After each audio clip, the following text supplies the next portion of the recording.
They say you never forget the moment your life changes forever. For some people, it's a phone call in the middle of the night, a voice on the other end delivering news that splits time into before and after. For others, it's an accident, a diagnosis, a letter in the mail that changes everything. For me, it was a rejection in my own bedroom, in the bed I'd shared with my husband for 7 years. But I'm getting ahead of myself. Let me take you back to the night that set everything in motion, the night I stopped being naive and started being strategic. The night that would ultimately lead me to a courtroom where I'd watch my husband's entire world crumble. It was a Thursday in March when I tried to be intimate with my husband, Derek. We'd been married for 7 years, together for 8, and lately, something felt profoundly off. He was distant, always on his phone, always tired, always somewhere else even when he was sitting right next to me. The man I'd married seemed to have been replaced by a stranger who wore his face but didn't have his warmth, his attention, his love. That particular Thursday night, I decided to bridge the gap between us. I'd spent the day psyching myself up, telling myself that maybe I was imagining the distance, that maybe all we needed was to reconnect physically and everything else would fall back into place. I took a long shower, applied the lotion he used to say he loved the smell of, and wore the silk nightgown he'd bought me for our anniversary 2 years ago. I dimmed the lights in our bedroom. I put on soft music. And when he came to bed after another late night in his home office, I reached for him under the covers. "Not tonight, Maya. I'm exhausted," he said, barely even looking at me. His voice was flat, almost annoyed, like I was bothering him with something trivial, like I was a salesperson interrupting his dinner rather than his wife trying to save their marriage. Then he added, his tone sharp, "Not everything is about you." Those words hit me like a physical slap. I pulled my hand back as if I'd touched something burning and turned to face the wall, humiliation flooding through my chest and spreading to every part of my body. My face felt hot. My eyes stung with tears I refused to let fall. This wasn't the first time he'd rejected me, not by far, but it was the coldest, the most dismissive, the most deliberately cruel.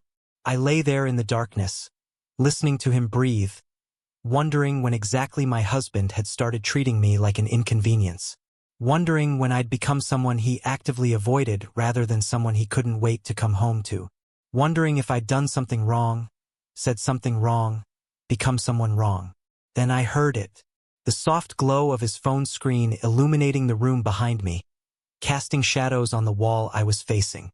The quiet tapping of fingers on glass, the almost inaudible buzz of incoming messages.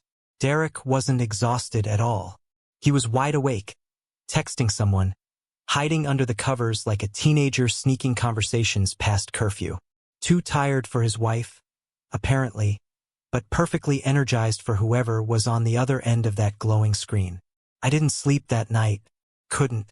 I stared at the ceiling of our bedroom, the ceiling I'd stared at on our wedding night when I was too excited to sleep, too happy to close my eyes. Now I was staring at that same ceiling for entirely different reasons, replaying every distant moment from the past few months.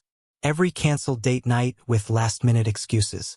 Every time he'd been physically present but mentally elsewhere. Every occasion where he'd chosen his phone over me, his office over our dinner table, anywhere else over home. By the time the sun came up, painting our bedroom in shades of gray and gold, something inside me had fundamentally shifted. The hurt was still there, acute and throbbing like a fresh wound, but it was hardening into something else. Something colder and more focused. Determination. The next morning, Derek acted like nothing had happened. He came into the kitchen whistling some tune I didn't recognize, poured his coffee into the travel mug I'd given him for Christmas, and leaned in to kiss me goodbye like he always did, like this was just another normal morning in our normal life. But this time I turned my head. His lips caught my cheek instead of my mouth. "I'm busy, Derek," I said, my voice steady and deliberately cold. "Not everything is about you." I watched his face register confusion, then surprise, then something that looked almost like concern. He wasn't used to this version of me. The Maya he knew, the Maya he'd grown comfortable with, was accommodating and understanding, always ready to smooth things over, always willing to be the bigger person, always available for whatever crumbs of attention he decided to throw her way. This new Maya, the one who could use his own words as weapons, made him visibly uncomfortable. And honestly, that felt surprisingly good.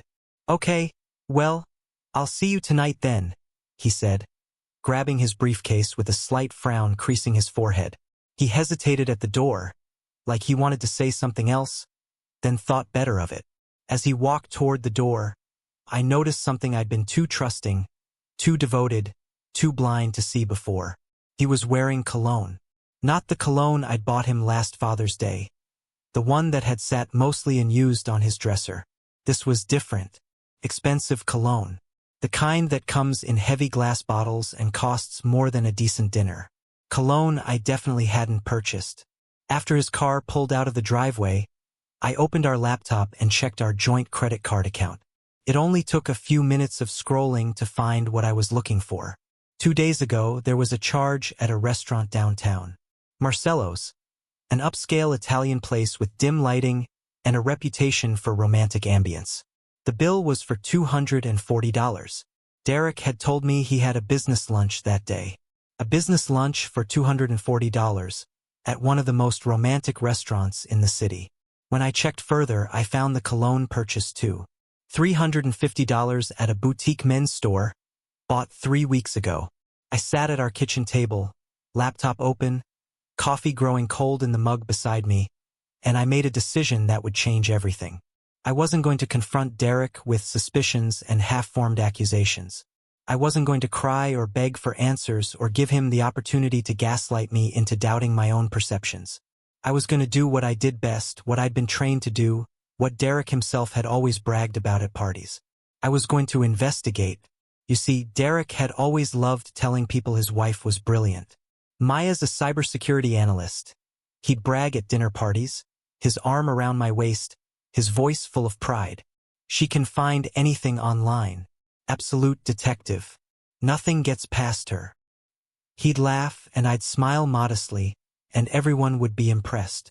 What he didn't realize, what he'd apparently forgotten in his arrogance and his sense of security, was that those same skills he found so impressive when I used them for work, those skills that paid for half our mortgage and funded our lifestyle, could be turned in any direction I chose, including directly toward him.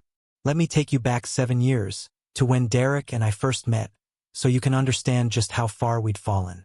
I was 26, working at a cybersecurity firm downtown, spending my days tracking down security threats and analyzing digital patterns for corporate clients. Derek was 28, a rising marketing executive at a partner company. We met at a joint project meeting, one of those tedious all-day sessions where 2 companies try to coordinate on a campaign. He pursued me relentlessly after that first meeting. He'd show up at my office building with coffee, the expensive kind from the artisan place 3 blocks away, with my order memorized perfectly. He sent flowers to my desk with cards that quoted poetry. He wrote me emails that made my heart race, long, thoughtful messages about the conversations we'd had, the ideas I'd shared, the way I saw the world.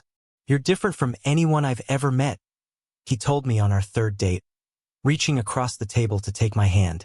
His eyes were intense, focused entirely on me in a way that made me feel like I was the only person in the world. "You're brilliant and beautiful, and you don't even realize how incredible you are.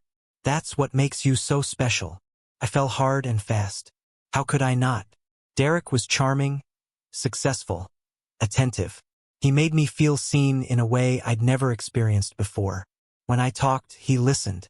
When I shared my dreams, he encouraged them. When I was stressed about work, he'd show up with takeout and wine and spend the evening just being present with me. We got married 14 months after that first meeting. It was a small ceremony, just family and close friends, in a garden venue that felt intimate and perfect. When Derek slipped the ring on my finger, he looked into my eyes with such intensity, such apparent sincerity, and said, "I promise I'll never give you reason to doubt me. You're my person, Maya. Today, tomorrow, forever. I will never betray your trust." Forever turned out to have an expiration date of approximately 5 years.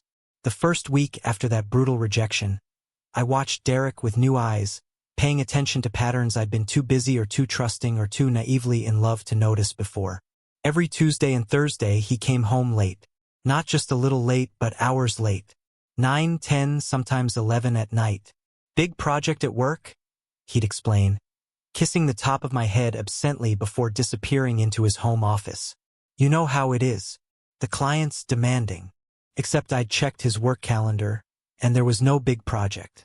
No client crisis. No deadlines that would require that kind of consistent overtime. He'd gotten a new gym membership 3 months ago, made a big show of his commitment to fitness, bought expensive workout clothes and a designer gym bag. But he never seemed to actually work out. His body looked the same. The gym bag was always suspiciously pristine.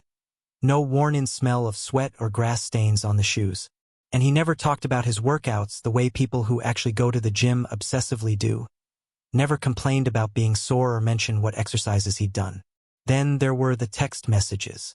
Derek had always been relatively casual about his phone around me. Would leave it on the counter while he showered. Wouldn't panic if I picked it up to check the time. But lately, everything had changed. He kept it face down on every surface. When notifications came through, he'd grab the phone with startling speed. His body language tense and protective, like someone guarding something valuable. And those notifications came frequently. Sometimes a dozen times an hour, all silenced so they wouldn't make noise, all hidden from view by the face-down placement. Occasionally I'd catch a glimpse of a name on the screen before he grabbed it. Just a letter. A. I began documenting everything in a spreadsheet, organized and methodical, the way I'd been trained to track security threats at work. Date, time, behavior, evidence. Tuesday, March 9th. Home at 9:47 p.m. Claimed traffic on the highway. Shirt had unfamiliar perfume scent, floral and expensive. Thursday, March 11th. Credit card charge at boutique hotel downtown, 2:15 p.m. on a workday. Amount, $374. Friday, March 12th. Worked from home but took a 2-hour lunch. Said he needed to clear his head with a walk. Car GPS showed he drove 15 miles away. But documentation of suspicious behavior wasn't enough. I needed real, concrete, undeniable proof. The kind of proof that would hold up in court if it came to that, and I was increasingly certain it would. So I did something that would have horrified the old Maya, the one who trusted blindly and loved without reservation. Something that felt like a betrayal even though I was the one being betrayed. I installed monitoring software on our shared tablet. Derek used that tablet constantly, preferred it to his laptop for casual browsing, for reading news, for messaging. He had no idea that the tablet had enterprise-level security features because I'd set it up initially for work-from-home purposes. He had no idea that every keystroke, every message, every deleted browser history item, every single digital action could be backed up to a secure server that only I could access. The first time I logged into that server and saw the data loading, my hands were shaking so badly I could barely type my password. Part of me, a large part, hoped desperately that I'd find nothing. That all my suspicions were just paranoia, just insecurity, just me being crazy like Derek had started to suggest whenever I asked questions. Part of me knew with absolute certainty that I was about to find everything, and that everything would be worse than I'd imagined. Her name was Amber Torres, 26 years old, which I discovered from her social media profiles. She worked in Derek's department as a junior marketing associate, had been hired about 10 months ago. Pretty, in an obvious way, with long blonde hair and the kind of figure that came from expensive personal trainers and careful attention to diet. Her Instagram was full of carefully curated photos, the kind designed to attract attention, expensive restaurants, designer bags, gym selfies with captions about wellness and self-care. The messages between Derek and Amber went back 8 months. 8 long months of good morning beautiful texts that started arriving at 6 a.m. 8 months of lunch meetings that turned into afternoon hotel visits. 8 months of my husband building an entire secret relationship, a complete parallel life, while I slept beside him every night, made him dinner every evening, did his laundry, supported his career, believed in our future. I read through the messages methodically, forcing myself to see every word, every emoji, every casual endearment and passionate declaration. It felt like self-harm, like pressing on a bruise over and over, but I needed to know the full scope of what I was dealing with. Last night was amazing. Amber had written at 11:30 on a Tuesday in January. I hate that you have to go home to her. I want to wake up next to you every morning, not just stolen afternoons. That was the same Tuesday Derek had told me he was working late on a crucial presentation. He'd come home at midnight, kissed me while I was half asleep, and climbed into bed smelling like hotel soap. Derek's response to Amber's message made my stomach physically turn. I know, baby. Soon. Promise. She's become so needy lately, always wanting attention, always asking where I am. I just need the timing to be right. I need to make sure everything is set up properly, so she can't take everything in the divorce. Needy. He called me needy for wanting my own husband to acknowledge my existence, for asking him to come home for dinner occasionally, for trying to maintain some connection in our deteriorating marriage. I kept reading, each message another small knife sliding between my ribs. There were photos too, dozens of them. Amber and Derek at restaurants I'd never been to, expensive places I'd suggested for our anniversary that he'd said were too pretentious. Amber wearing jewelry I'd never seen her wear at office parties, jewelry that our credit card statements revealed Derek had purchased, pieces that cost thousands of dollars. Selfies taken in hotel rooms, both of them looking flushed and happy and utterly without guilt or remorse, like they were teenagers in love rather than two people destroying a marriage and betraying someone's trust. But the worst discovery, the one that transformed my hurt into cold fury, came when I started digging into our finances. Derek had always handled our investments and major financial decisions. He had a business degree, had worked in corporate finance before moving into marketing. I'm better qualified for this, he'd said early in our marriage. You focus on your career. I'll make sure our money works for us. I trusted him with that responsibility, just like I trusted him with everything else. That trust, I was learning, had been catastrophically misplaced. He'd opened a separate bank account 6 months ago. Not a joint account. Not an account he'd ever mentioned to me. An account in only his name at a bank across town that we'd never used before.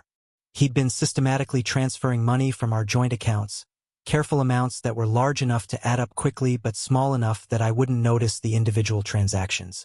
5,000 here, 10,000 there. Sometimes 15,000 in a single transfer, always with vague descriptions like investment reallocation or business opportunity. The total was staggering. $250,000. $250,000 of our shared money. Money I'd helped earn, money from bonuses and savings and investments we'd built together, hidden away in an account where I couldn't access it, couldn't even see it, didn't even know it existed.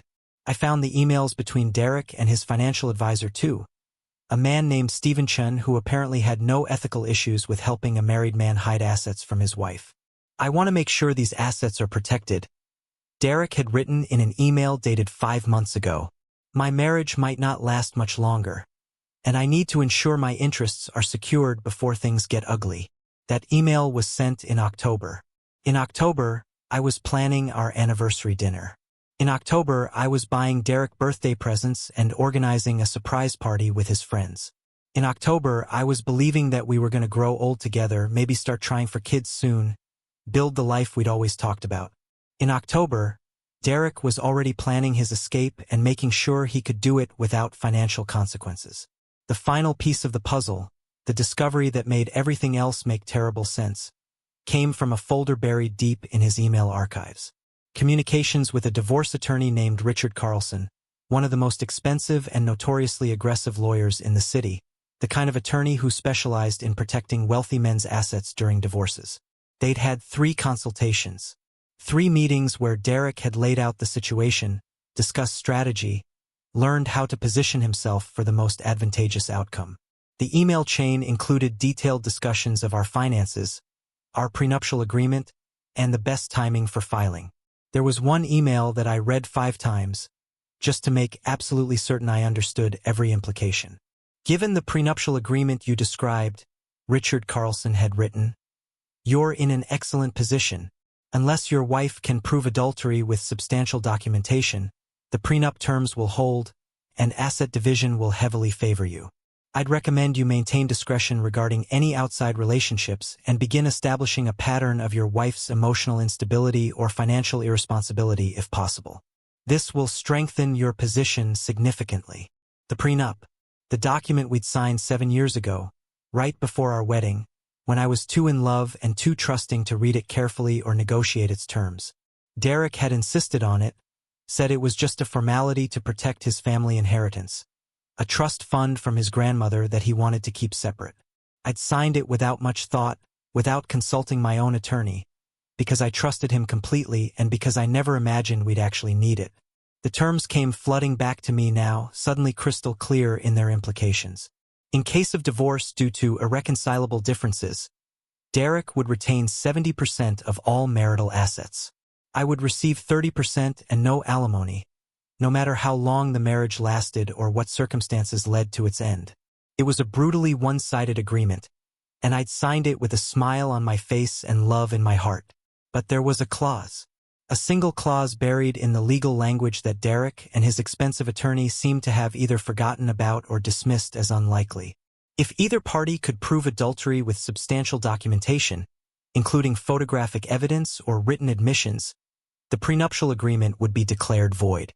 Everything would be divided equitably 50-50, as if the prenup had never existed. Derek thought he was so clever. He thought he'd covered all his bases, planned for every contingency, protected himself from every possible outcome. He'd hidden his money, consulted his lawyer, planned his timeline down to the month.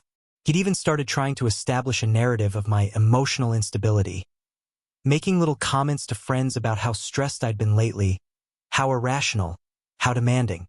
What he didn't know, what his arrogance and his sense of superiority had blinded him to, was that his wife had documentation he couldn't even imagine. Every text message between him and Amber automatically backed up. Every photo they'd taken together. Every hotel receipt and restaurant bill. Every romantic gift purchased with our credit cards. I had it all, time-stamped and geotagged and saved in 3 separate secure locations, including cloud servers he couldn't access and didn't know existed. I called my best friend Keisha that night, after Derek had gone to bed early claiming exhaustion, probably so he could text Amber without me noticing. Keisha had been my roommate in college, the person who'd helped me study for exams and held my hair back when I was sick and danced at my wedding with tears of joy streaming down her face. She was also one of the best divorce attorneys in the state, with a reputation for protecting women from wealthy men who tried to cheat the system. "Keisha," I said when she answered, keeping my voice low even though Derek was upstairs and unlikely to hear. "I need advice. Hypothetically, if someone discovered their spouse was cheating and systematically hiding assets, what should they do?" There was a long pause on the other end of the line. I could practically hear her brain shifting into attorney mode. Then, in her professional voice, carefully measured and serious, she said, "Hypothetically, that someone should gather every piece of evidence they can access legally. They should document everything with dates and times. They should hire the best divorce attorney they can afford, preferably before the spouse realizes they know anything. And they should file first, because in divorce proceedings, the spouse who files first with the most comprehensive evidence often controls the narrative and sets the tone for the entire case." Does this hypothetical person need a recommendation for an attorney? My throat was tight, but I managed to say, "Yes, she does. Have her call me tomorrow morning. First thing. We'll handle this, Maya. I promise." Over the next 2 weeks, I became someone I barely recognized when I looked in the mirror. During the day, I was the same Maya Derek expected and had grown comfortable ignoring. I cooked dinner, did laundry, asked about his day with a smile that felt like it was carved into my face. I played the role of the devoted wife, the woman who suspected nothing, who believed all his lies, who could be easily dismissed and discarded. At night, after Derek fell asleep or locked himself in his office for work calls, that I now knew were hour-long conversations with Amber about their future together, I built my case. I became a different person entirely, someone focused and ruthless and absolutely determined to make sure Derek faced real consequences for what he'd done. I hired a private investigator named James Chen, a former colleague from my cybersecurity days who'd left corporate work to start his own investigative firm. We'd worked together on several cases involving corporate espionage, and I knew he was talented, discreet, and absolutely thorough. "I need photographic evidence," I told him when we met at a coffee shop across town, somewhere Derek would never go. Hotels, restaurants, anywhere they go together. I need timestamps, locations, everything that would hold up in court. Can you do that? James looked at me with sympathy in his eyes. He'd met Derek at a company party once, had probably thought we were a happy couple. Maya, he said gently, are you absolutely sure you want these photos? Sometimes not seeing the visual evidence is easier to live with. The images can stick with you. I'm sure, I said, my voice steady despite the fear churning in my stomach. I need everything. I need this to be so thoroughly documented that there's no room for doubt, no possibility of him talking his way out of it. He's planning to divorce me and take everything. I need to make sure that doesn't happen. James nodded slowly. Okay, give me 1 week. He delivered in 6 days. The file he handed me was thick, printed photos in a manila envelope that felt heavy with the weight of my marriage's destruction.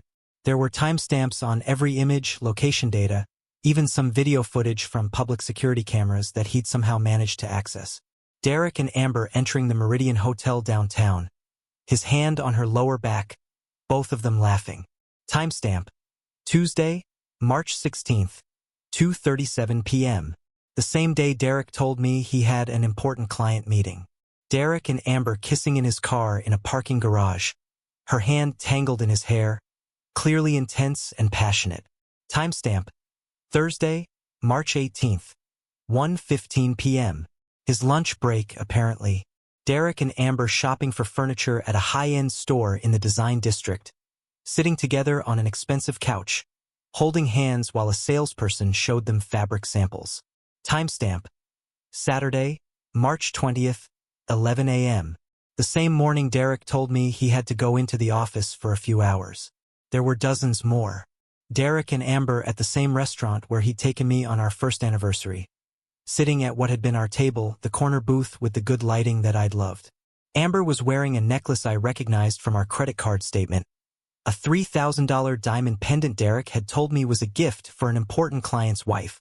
She wore it while feeding Derek dessert across the table, both of them laughing like they didn't have a care in the world, like they weren't destroying someone's life with every moment they spent together. Each photo felt like a punch to the chest, but I didn't cry. I couldn't afford to cry, not yet.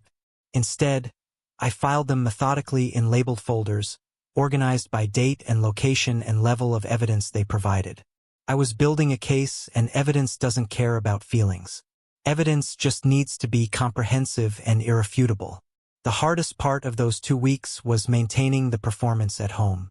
Derek initiated intimacy twice during that period, probably feeling guilty or trying to throw me off the scent if he suspected I was suspicious. Both times I participated, even though my skin crawled with the knowledge of where he'd been and who he'd been with, even though I wanted to scream at him, to throw him out, to burn his clothes and change the locks.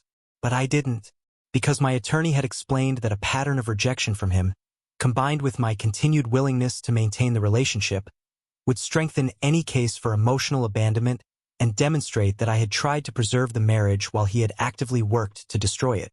So I played the role, documented the dates and times, and added them to my growing file of evidence.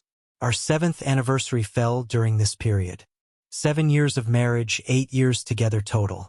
Derek took me to dinner at a nice restaurant, though notably not the one he'd taken Amber to, so I suppose he had that much awareness. He was distracted the entire evening, on his phone constantly, texting under the table while I tried to make conversation. When I gave him his gift, an expensive watch he'd mentioned wanting months ago, a watch I'd saved up for specifically, he barely glanced at it before setting it aside. "Thanks, babe. That's really nice," he said, his eyes already back on his phone screen, his fingers moving quickly across the keyboard. His gift to me was a generic gift card to a department store. $50. Less than he'd spent on a single lunch with Amber. Less than the cost of the appetizers at the restaurant where we were currently sitting. The card wasn't even in an envelope, just handed to me across the table like an afterthought. "Happy anniversary," I said, raising my wine glass in a toast that felt like a mockery. He touched his glass to mine without looking up from his phone, without making eye contact, without even pretending to care that this was supposed to be a celebration of our life together. That night, I went home and added the final documents to my case file. Then I called Keisha.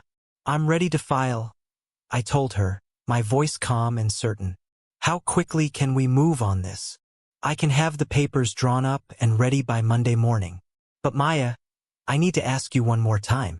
Are you absolutely certain about this? Once we file, once those papers are served, there's no going back. This will be real and final and probably very ugly." I thought about the photos, the hidden money, the months of lies and the text messages planning my destruction. I thought about Derek sitting across from me at dinner, more interested in his mistress than his wife on our anniversary. I thought about the prenup he'd made me sign and his plan to use it to cheat me out of everything I'd helped build. "I've never been more certain of anything in my entire life," I said. "Then let's go to war." The divorce papers were filed on a Monday morning at 9 a.m. sharp. By 9:30, a process server named Marcus, who Keisha had used dozens of times before, walked into the lobby of Derek's office building. According to James, who I'd asked to be present for my own documentation purposes and who happened to be having coffee in the building's lobby, Derek was at his desk when the server found him. Amber was standing next to him, probably discussing lunch plans or their next hotel reservation, leaning against his desk in a way that suggested comfort and familiarity. The process server approached, confirmed Derek's identity, handed him a large manila envelope, and said clearly, "Derek Lopez, you've been served. Have a nice day." James said Derek's face went completely white, all color draining out of it like someone had pulled a plug. His hands were shaking as he opened the envelope right there, in full view of Amber and half their department. Several co-workers had looked up at the phrase, "You've been served," recognizing it from television dramas, understanding immediately what was happening. The divorce petition was 47 pages long. Keisha and I had spent hours perfecting it, making sure every piece of evidence was referenced, every legal argument was airtight. It included a comprehensive list of Derek's infractions, documentation of the 8-month affair with a coworker, photographic proof of multiple hotel visits and romantic dinners, financial records showing the systematic hiding of $250,000 in marital assets, email correspondence with his divorce attorney proving premeditation, and a detailed accounting of every dollar he'd spent on his mistress using marital funds. The petition requested several specific things, each one designed to protect me and punish Derek's deception. First, an immediate freeze on all bank accounts, including the secret one, pending full investigation and disclosure. Second, comprehensive asset disclosure under penalty of perjury, meaning Derek would have to reveal every account, every investment, every hidden asset or face criminal charges. Third, a formal declaration that the prenuptial agreement was void due to his proven adultery. Fourth, equitable division of all marital assets, including the $250,000 he'd hidden, split 50-50 as if the prenup had never existed. And fifth, full reimbursement of all legal fees I'd incurred in uncovering his systematic deception and building this case. Derek called me 17 times that afternoon. I was at work, sitting in my office, and I watched my phone light up with his name over and over. I didn't answer a single call. He sent texts ranging from confused to angry to desperate, a progression that would have been amusing if it hadn't been so pathetic. "We need to talk about this. Maya, pick up the phone. This is insane. What are you doing? You're overreacting to something we could work out. Please, can we just sit down and discuss this like adults?" I responded to exactly one message, the last one. My reply was brief and professional. "My attorney will be in touch with yours. Direct all future communication through her. Do not contact me directly again." He came home that evening, or rather, to the house we'd shared, because I'd already started thinking of it as a place I used to live rather than home. He burst through the door like a hurricane, all noise and fury, probably expecting to find me crying or panicking or willing to negotiate. Instead, I was sitting calmly on the couch, reading a book I'd been meaning to get to for months, as composed as I'd ever been in my life. "What the hell is this, Maya?" He waved the divorce papers at me like they were evidence of my irrationality rather than his betrayal. "You filed for divorce without even talking to me? Without giving me any warning? Without trying to work things out?" I looked up from my book slowly, deliberately. I marked my page with a bookmark, closed the book carefully, and set it on the coffee table. Then I met his eyes with a steady gaze I'd been practicing. "Did you talk to me before you started sleeping with Amber 8 months ago?" I asked, my voice calm and level. "Did you talk to me before you hid $250,000 of our money in a secret account? Did you talk to me before you consulted a divorce attorney 4 months ago about how to leave me with as little as possible? Did you talk to me before you planned this entire betrayal down to the smallest detail?" His mouth opened and closed, but no sound came out. For once in his life, Derek had absolutely nothing to say. "I know everything," I continued, each word precise and clear. "Every hotel room and what you did there. Every lie you told me about working late. Every romantic dinner you charged to our credit card. Every dollar you tried to steal from me. Every text message where you called me needy and planned how to get rid of me. So no, Derek, I didn't think we needed to talk. I thought I needed to protect myself from my husband," which is honestly the saddest sentence I've ever had to say out loud. "Maya, please," he said, and I could see him shifting tactics, trying to find an approach that would work. "If you'd just let me explain what happened, how it started." "Explain what, Derek?" I stood up, wanting the height advantage, wanting him to see that I wasn't the person he thought he could manipulate anymore. "Explain how you accidentally pursued your coworker for months? Explain how you accidentally moved our money where I couldn't find it? Explain how you accidentally consulted with a divorce attorney about the best way to destroy me financially? None of this was an accident. These were choices. Hundreds of deliberate choices, one after another, all designed to betray me while protecting yourself." I picked up my book again, a gesture of dismissal. "I'm done listening to your explanations and your excuses. I'm done being the person you lie to. See you in court, Derek." I sat back down and opened my book, started reading as if he wasn't there. After a long moment of stunned silence, Derek turned and walked out. I heard his footsteps heavy on the hardwood floor, heard the door slam, heard his car start in the driveway and peel out into the street with an angry screech of tires. And then I was alone in the house we'd bought together, surrounded by the life we'd built. All of it revealed to be nothing but a beautiful facade with rot underneath, like a movie set that looks real from the front but is just plywood and paint with nothing behind it. That night, alone in what had been our home, I finally let myself cry.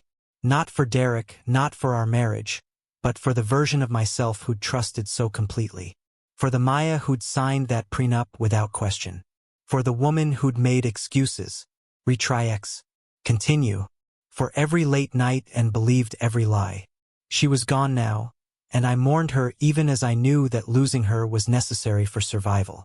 The weeks leading up to the trial were a masterclass in legal warfare. Derek's attorney, Richard Carlson, lived up to his reputation for aggressive and sometimes ethically questionable tactics.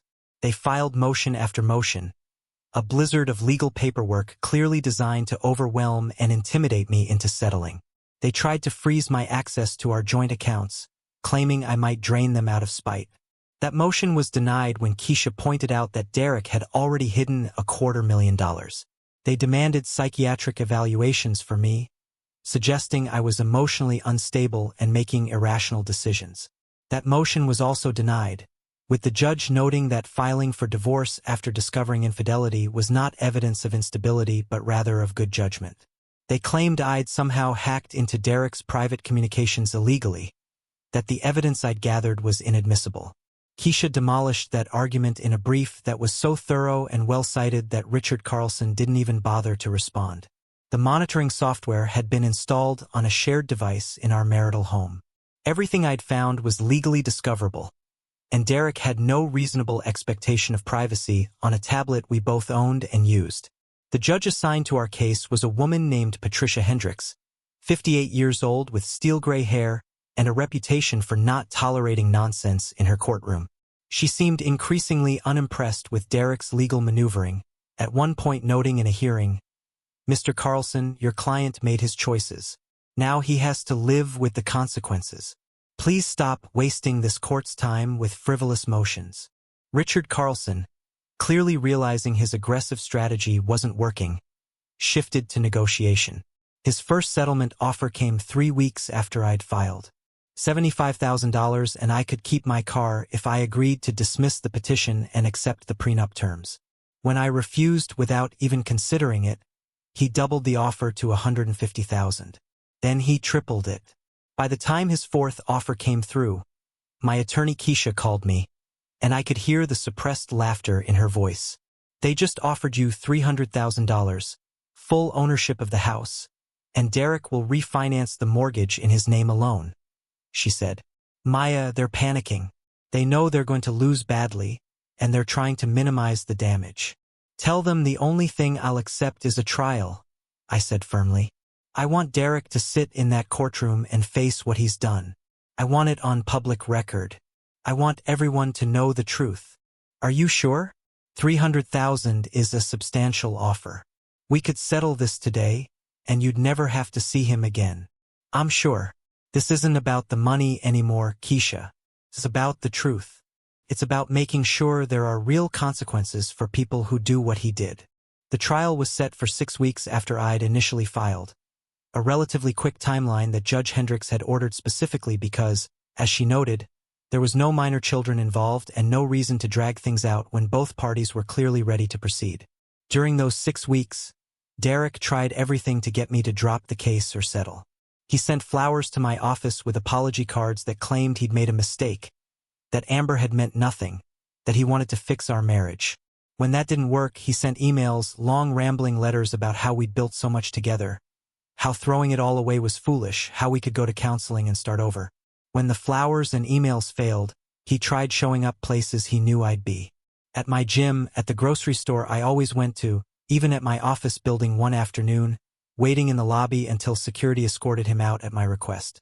The most pathetic attempt came 3 weeks before the trial. I was in my new apartment, a smaller place I'd rented on the other side of town, away from the house and the memories and the life I needed to leave behind. It was nearly midnight when someone knocked on my door. Loudly, insistently. I looked through the peephole and saw Derek, visibly drunk, swaying slightly as he leaned against the doorframe. Maya, he said loudly, his voice slurred. Maya, please, I need to talk to you. I love you. Please open the door. I called building security instead, then stood behind the door and said through it, Go home, Derek. We have nothing to discuss. I made a mistake, he said, and I could hear tears in his voice. I love you, Maya. I made such a terrible mistake. Please, we can go to counseling. We can fix this. We can make it work. Just give me another chance. You don't love me, Derek? I said quietly, knowing he probably couldn't hear me through the door but needing to say it anyway. You love the idea of not losing in court. You love the idea of not facing consequences. But you don't love me. If you loved me, you never would have done any of this. Security arrived and escorted him out. I watched through my window as they walked him to his car, made sure he called a rideshare instead of driving drunk. Even after everything, I didn't want him to hurt himself or anyone else. Amber, predictably and almost comically, had disappeared from Derek's life the moment things got difficult. According to office gossip that filtered back to me through former coworkers, she'd blocked his number within days of him being served.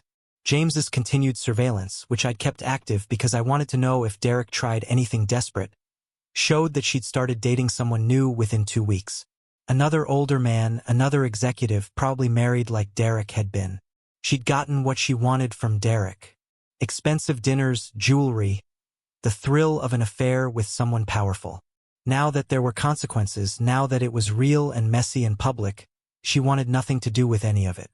I almost felt sorry for Derek, except that he'd made every single choice that led to this moment. The trial began on a Monday morning in May. Spring in full bloom outside, flowers and sunshine and new beginnings. While inside a plain courthouse we'd tear apart the remains of a marriage. The courtroom was smaller than I expected, institutional and bureaucratic rather than dramatic. Fluorescent lights, wood paneling that had seen better days, uncomfortable chairs in the gallery where a few reporters sat, having caught wind of what might be a salacious case. When I walked in and saw Derek sitting at the defendant's table, I barely recognized him. He'd lost weight, looked haggard and exhausted, his expensive suit hanging slightly loose on his frame. He looked like a man who hadn't been sleeping well, which gave me a small, petty satisfaction. Judge Hendricks entered and we all stood. She settled behind her bench, organized her papers, and looked at both legal teams with the expression of someone who had seen too many marriages dissolve and had little patience for games. This is a petition for divorce with contested asset division and a request to void a prenuptial agreement based on proven adultery, she said, her voice crisp and businesslike. Mr. Carlson, you may call your first witness. Derek took the stand first. He'd been well coached, I could see that immediately. He sat up straight, made eye contact with the judge, spoke clearly. He admitted to the affair, but carefully, calling it a brief lapse in judgment during a difficult period in our marriage when my wife and I had grown apart. He claimed the hidden money was an investment account he'd set up and simply forgotten to mention to me, an oversight rather than intentional deception. He portrayed himself as a flawed man who'd made mistakes but who wanted to do right by his wife now, wanted to be fair, wanted to handle this with dignity. I still love Maya, he said, looking directly at me with what was probably meant to be sincerity but looked more like calculation. I always have. I made terrible choices, choices I regret every day. But I want the chance to make amends, to handle this dissolution with respect for everything we built together. It was a good performance, I had to admit. Humble enough to seem genuine, apologetic enough to seem remorseful, but not so pathetic as to lose credibility. Almost believable if you didn't know the truth, if you hadn't seen the messages where he called me clingy and needy, if you didn't know about the $250,000 he'd systematically stolen. Then Keisha stood up for cross-examination, and I watched Derek's careful performance start to crumble. Mr. Lopez, she began pleasantly, you called your affair a brief lapse in judgment. How brief would you say it was? A few months, Derek said, trying to maintain his composure. A few months. Would you like to revise that answer? Because I have 8 months of documented daily communication between you and Miss Torres, starting last July and continuing until the day my client filed for divorce. That's not a few months, Mr. Lopez. That's more than half a year. Derek shifted uncomfortably in his seat. I may have misremembered the exact timeline. You misremembered 8 months? That's quite a significant memory lapse.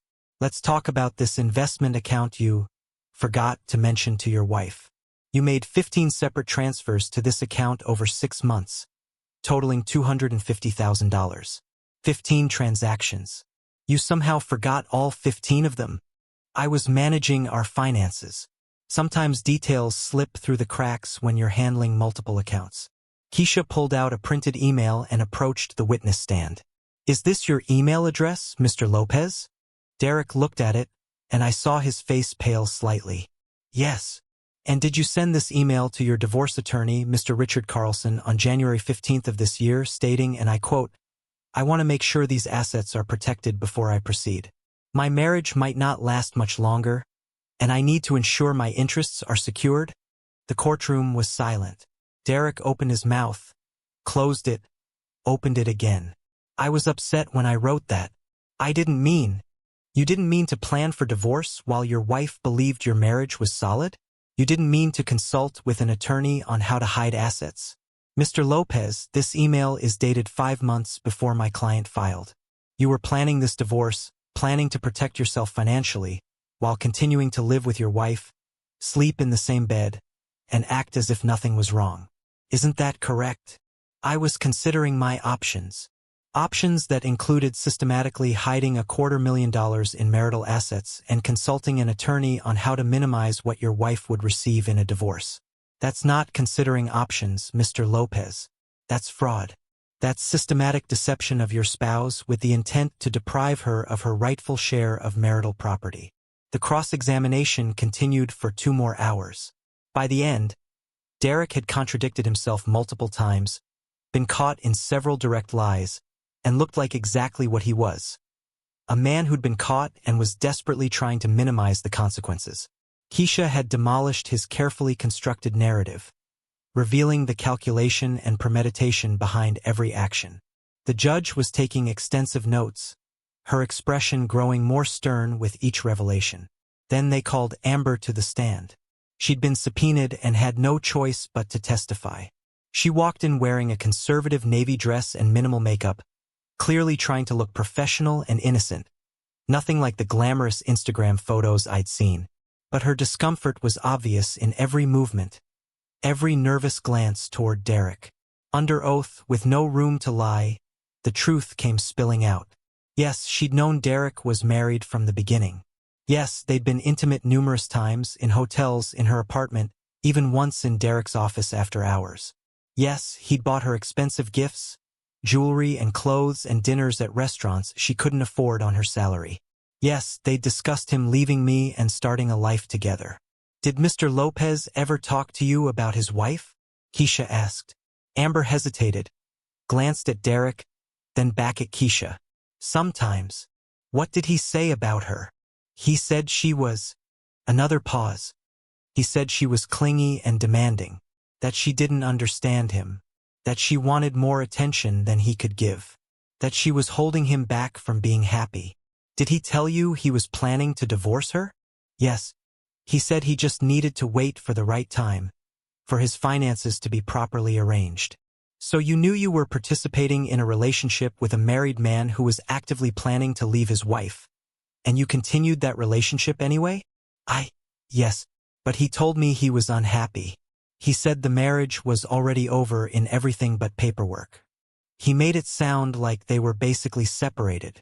But they weren't separated, were they? They were living together, sharing a bed, to all outward appearances still married. And you knew that, correct? Yes, Amber admitted, her voice barely above a whisper. It was everything we needed and more. Amber's testimony confirmed the timeline, the premeditation, the calculated nature of everything Derek had done. It established that this wasn't a momentary lapse but a systematic, long-term deception. When it was my turn to testify, I walked to the stand feeling strangely calm. I'd been preparing for this moment for months. Since that first night I discovered the truth.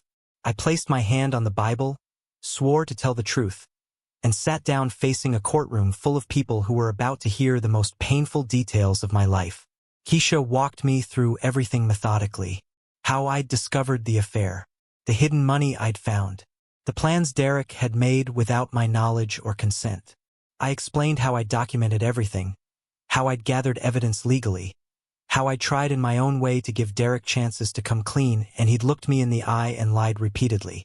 Mrs. Lopez, Keisha said, why did you decide to file for divorce rather than try to work things out, perhaps through counseling?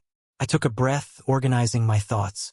Because you can't rebuild trust with someone who's actively planning to destroy you. Derek wasn't just having an affair.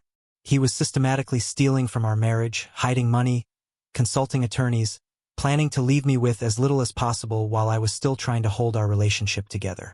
That's not someone who made a mistake. That's someone who calculated exactly how to betray me in the most damaging way possible. There's no coming back from that. What do you want from this divorce? I want what's legally mine, I said, meeting Judge Hendricks's eyes directly. I want the assets we built together, both of us, divided fairly.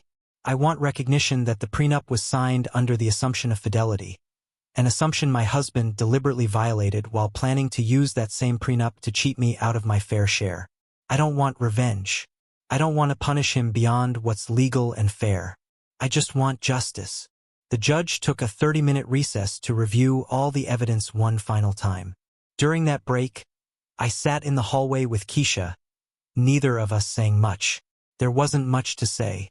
We'd presented our case as thoroughly as possible. Now it was up to Judge Hendricks. When we filed back into the courtroom, Judge Hendricks had a thick folder open in front of her, our evidence compiled and tabbed. She looked tired but resolved. I've reviewed all the documentation provided by both parties, she began, her voice filling the quiet courtroom. The evidence of adultery is overwhelming and, frankly, undisputed at this point. The evidence of financial deception is similarly clear and disturbing. Mr. Lopez systematically hid marital assets over a period of months, while simultaneously planning to divorce his wife under prenuptial terms that would have left her with significantly less than her fair share. Derek's head dropped into his hands. Beside me, I felt Keisha's slight smile. The prenuptial agreement in question contains a clear clause rendering it void in cases of proven adultery. That clause exists precisely to prevent the kind of situation we have here, where one spouse uses a prenup as a weapon while simultaneously violating the basic premises of the marital contract. The prenuptial agreement is therefore declared void and unenforceable. She paused, made a note, continued. All marital assets, including the accounts Mr. Lopez attempted to hide, will be divided equitably. Given Mr. Lopez's deceptive behavior, his systematic attempts to defraud his wife, and the extended nature of his infidelity, the court finds that an equal 50-50 division would not be equitable in this case. The court awards Mrs. Lopez 60% of all marital assets, with Mr. Lopez receiving 40%. I heard Derek make a sound, something between a gasp and a groan. Additionally, Mr. Lopez will be responsible for all legal fees incurred by Mrs. Lopez in this matter, including attorney fees, investigation costs, and court costs. Mrs. Lopez should not have to pay to uncover her husband's deceptions. Judge Hendricks looked directly at Derek, her expression stern and unforgiving.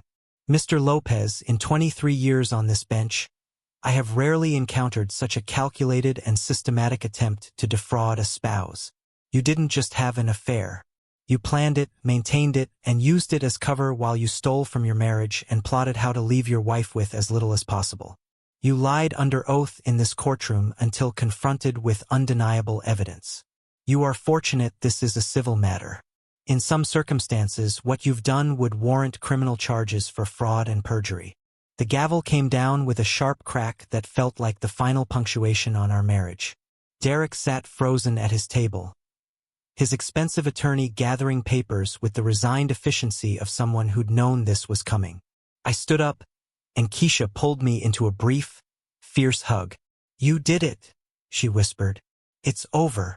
We walked out of that courtroom into the spring sunshine, and I took what felt like my first full breath in months. That was 6 months ago.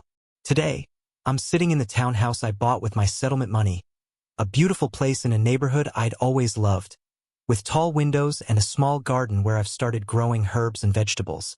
The space is mine, filled with furniture I chose, decorated in colors I love, free from the weight of memories I'd rather forget. I got promoted at work 2 months ago, senior analyst leading my own team. My boss said I'd shown remarkable focus and determination over the past year. Had no idea that I'd been simultaneously building a career and dismantling a marriage. I started that blog about recognizing financial infidelity, helping other women spot the warning signs I'd missed for too long. It's become surprisingly popular. Thousands of regular readers, women sharing their stories and supporting each other. I've been invited to speak at a few conferences about financial literacy in relationships. It's become something meaningful, something that helps people, born from my worst experience. Derek, according to mutual acquaintances I still have, lost his job 3 months after the trial. Amber had filed a sexual harassment complaint with HR, claiming he'd abused his position of authority to pursue her. The company investigated, found evidence supporting her claims, and terminated him. The irony that Amber herself had pursued him didn't matter. Companies have zero-tolerance policies for supervisor-subordinate relationships, and Derek had been her direct supervisor. He's working for a smaller firm now, a significant step down in prestige and salary. Most of his settlement money went to legal fees and the costs of buying a new house after I got our marital home in the settlement. He sold it, couldn't afford the mortgage on his reduced salary. I heard he's living in a modest apartment in a less desirable neighborhood. I don't take pleasure in his downfall, not really. Mostly I just feel relieved that I got out, that I trusted my instincts, that I fought for what was mine rather than accepting what he tried to give me. Amber moved to another city, Phoenix or maybe Austin, somewhere with good weather and wealthy men. Her social media shows her with someone new already, another older man in expensive suits. The cycle will likely continue until she ages out of her target demographic or finally faces real consequences. Either way, she's not my problem anymore. As for me, I'm dating again. Slowly, carefully, with eyes that see clearly now rather than through the filter of naive trust. I had coffee 3 weeks ago with James, the private investigator who'd helped me build my case. Coffee turned into dinner. Dinner turned into a second date, then a third.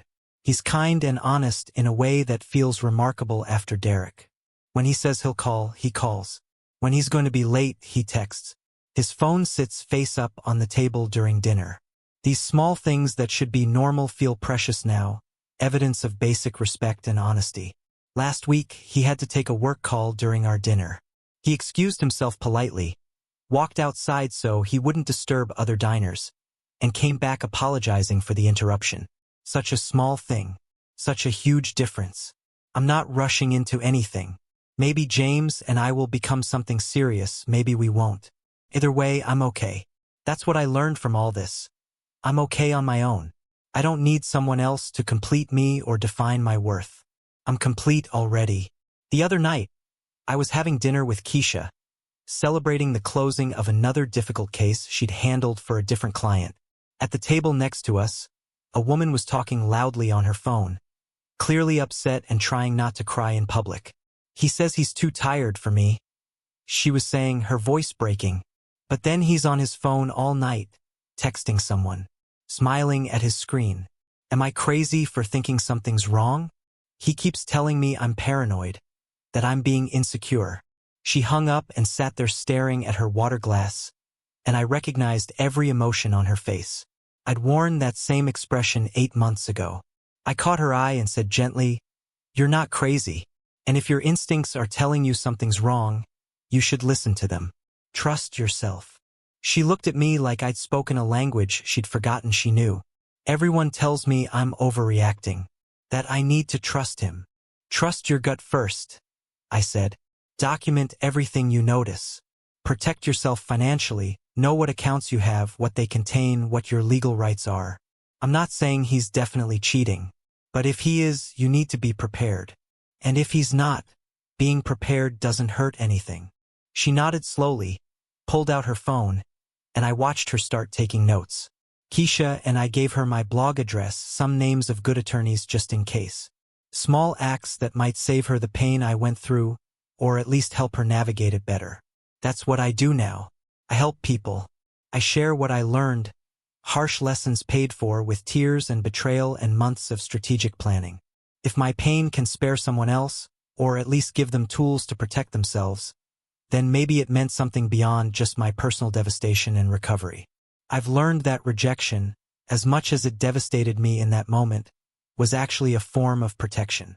Protection from wasting more years with someone who didn't value me. Protection from investing more of myself in a relationship that was already dead. That night Derek rejected me in bed, turning away with such casual cruelty, was the catalyst for everything that followed. The next day, when I rejected him back, I wasn't just returning his coldness. I was rejecting the entire dynamic where I accepted less than I deserved, where I made excuses for inexcusable behavior, where I trusted blindly instead of protecting myself wisely. I was rejecting the version of myself who would have stayed, who would have believed his lies, who would have accepted the crumbs he was willing to offer while he planned my destruction. And in rejecting all of that, I found something better. Not perfect, not without pain or difficulty, but authentic, real, mine. So when I stood in that courtroom 6 months ago and watched Derek's face turn pale as the judge read the verdict, as his entire plan collapsed under the weight of truth and evidence and consequences, I wasn't angry anymore. The rage that had sustained me through months of investigation and preparation had burned itself out. What I felt instead was something quieter but more powerful. Freedom.